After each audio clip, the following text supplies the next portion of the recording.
Hello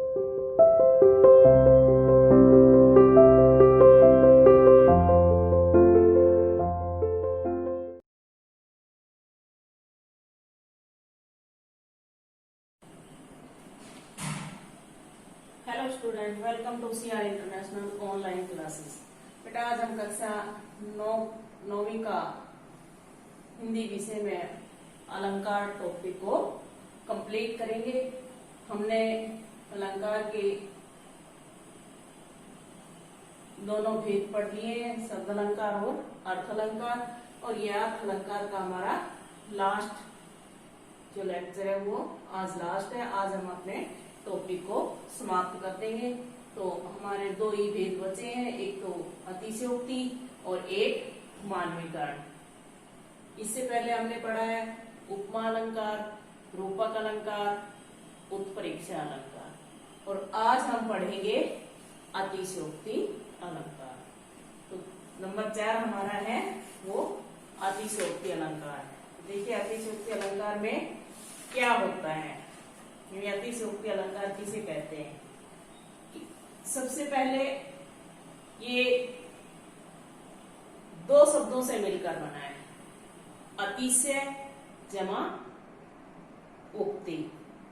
इसका उक्ति का मतलब होता है कहना, कोई भी बात कहना।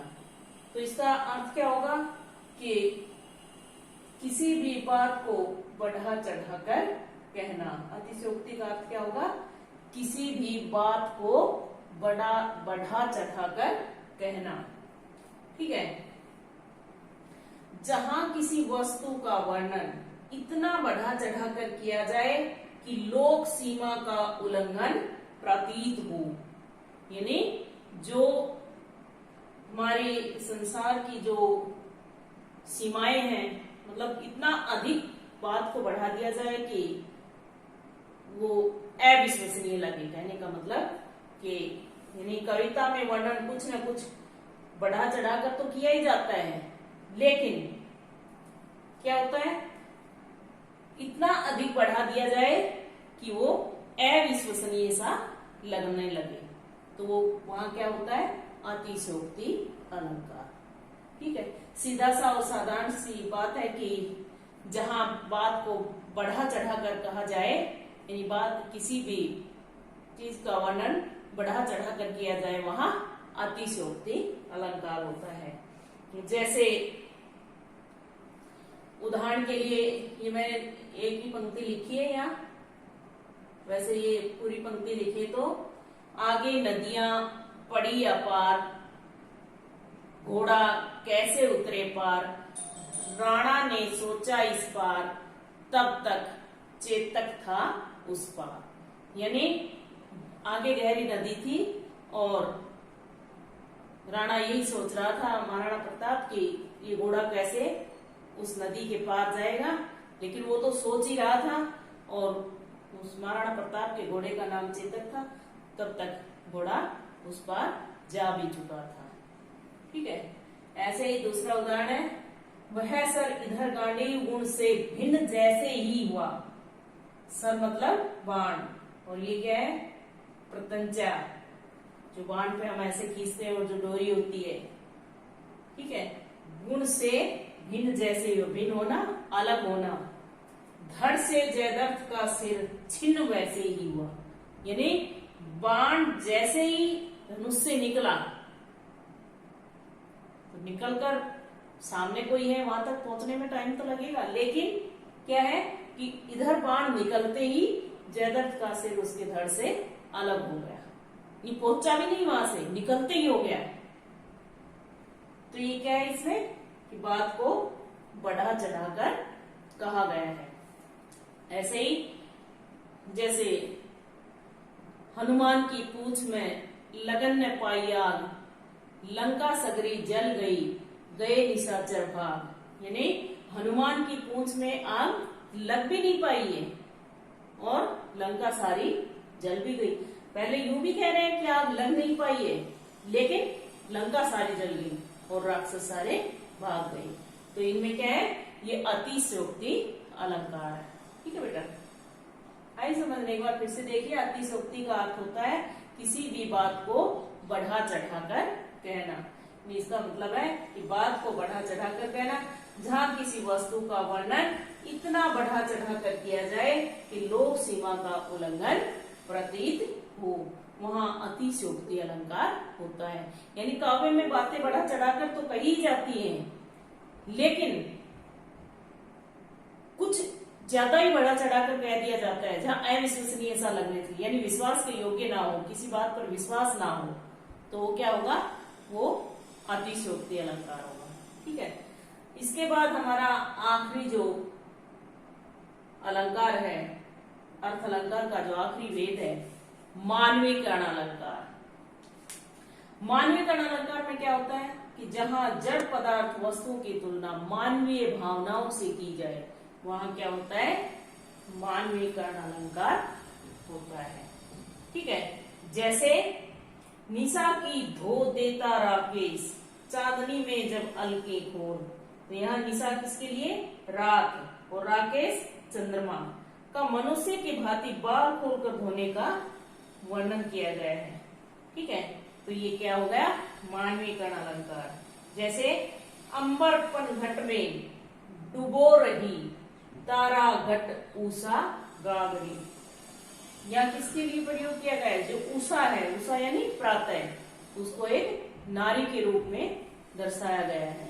ठीक है, जैसे आपकी किताब में चंद्रगहना से लौटती बेर जो कविता है, जो अब इस समय हमारे सिलेबस से हटा दी गई है, यानी कोरोना के दौरान सिलेबस कम किया है, उसमें उसको कट कर दिया है, अन्यथा उस कविता में जितना भी है सारा मानवीकरण अलंकार है। सरसों की को एक नवयुवती के रूप में प्रयोग किया गया है, लता को नायिका के रूप में बताया गया है, अलसी, जैसे उदाहरण में भी मैंने लिखा है, बीच में अलसी हठीली देगी पतली कमर की है लचीली, तो ये क्या है, अलसी वैसे एक पौधा होता है, उसको इस तरीके से तुलना की गई, जैसे पीपल को बड़ा बुजुर्ग कहा गया है, मेघों को दामाद के रूप में बताया गया है, धूल को छोटी लड़कियों के रूप में बताया गया है, तो वो सब क्या है, उन सब में मानवीकरण अलंकार है।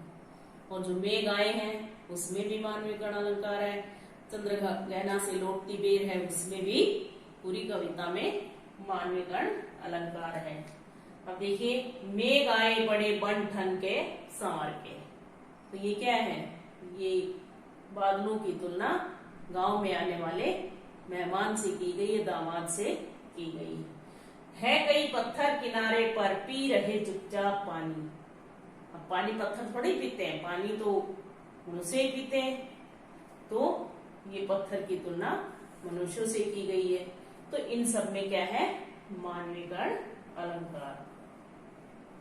ठीक है, तो ये क्या होंगे, सबसे पहले एक बार शुरू से हम एक बार रिवीजन करते हैं। सबसे पहले अलंकार किसे कहते हैं, अलंकार का शाब्दिक अर्थ क्या है, फिर उसकी परिभाषा। ठीक है, यानी जो सौंदर्य वर्धक तत्व है वो क्या कहलाते हैं, अलंकार कहलाते हैं। अलंकार का शाब्दिक अर्थ है गहना आभूषण अलंकार। ठीक है, उसके बाद अलंकार के कितने भेद हैं, अलंकार के दो भेद होते हैं, शब्द अलंकार और अर्थ अलंकार। शब्द अलंकार वो होते हैं जब काव्य में शब्दों के कारण चमत्कार उत्पन्न होता हो, तो वो क्या होता है, शब्द अलंकार होता है। ठीक है, और अर्थ अलंकार वो होता है जब काव्य में अर्थ के कारण चमत्कार उत्पन्न होता हो, तो वो अर्थ अलंकार होता है। शब्द अलंकार कितने प्रकार के होते हैं, शब्द अलंकार 3 प्रकार के होते हैं। ठीक है, नंबर 1 अनुप्रास अलंकार, जहां एक ही वर्ण की बार बार आवृत्ति हो, वो क्या होता है, अनुप्रास अलंकार होता है। दूसरा होता है यमक अलंकार, जब एक ही शब्द एक से अधिक बार प्रयोग और अर्थ भिन्न देता हो, वो यमक अलंकार होता है। तीसरा होता है सलेश अलंकार, कि एक ही शब्द से कई अर्थ चिपके हों, यानी एक ही शब्द के कई अर्थ निकलते हो, वहां सलेश अलंकार होता है। तो ये तो थे हमारे शब्द अलंकार। उसके बाद हमने पढ़ा अर्थ अलंकार के भेद। सबसे पहला भेद हमारा है उपमा अलंकार। उपमा अलंकार में तुलना या समानता की जाती है। ठीक है, वो उपमा अलंकार होता है।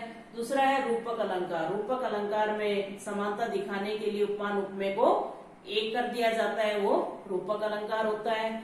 और तीसरा हमारा उत्प्रेक्ष्य अलंकार, जहां कल्पना या उपमान उपमेय में कल्पना या संभावना की जाए, यानी प्रस्तुत में अप्रस्तुत की कल्पना की जाए, वहां उत्प्रेक्ष्य अलंकार होता है। और चौथा हमारा है अतिशयोक्ति अलंकार। अतिशयोक्ति अलंकार में बात को, किसी भी वस्तु का, किसी भी चीज का, किसी भी बात का वर्णन बढ़ा चढ़ाकर किया जाता है, तो वो क्या होता है, अतिशयोक्ति अलंकार। और पांचवा हमारा है मानवीकरण अलंकार। मानवीकरण अलंकार में जो जड़ पदार्थ वस्तुओं की तुलना मानवीय भावनाओं से की जाए, वो मानवीकरण अलंकार कहलाता है।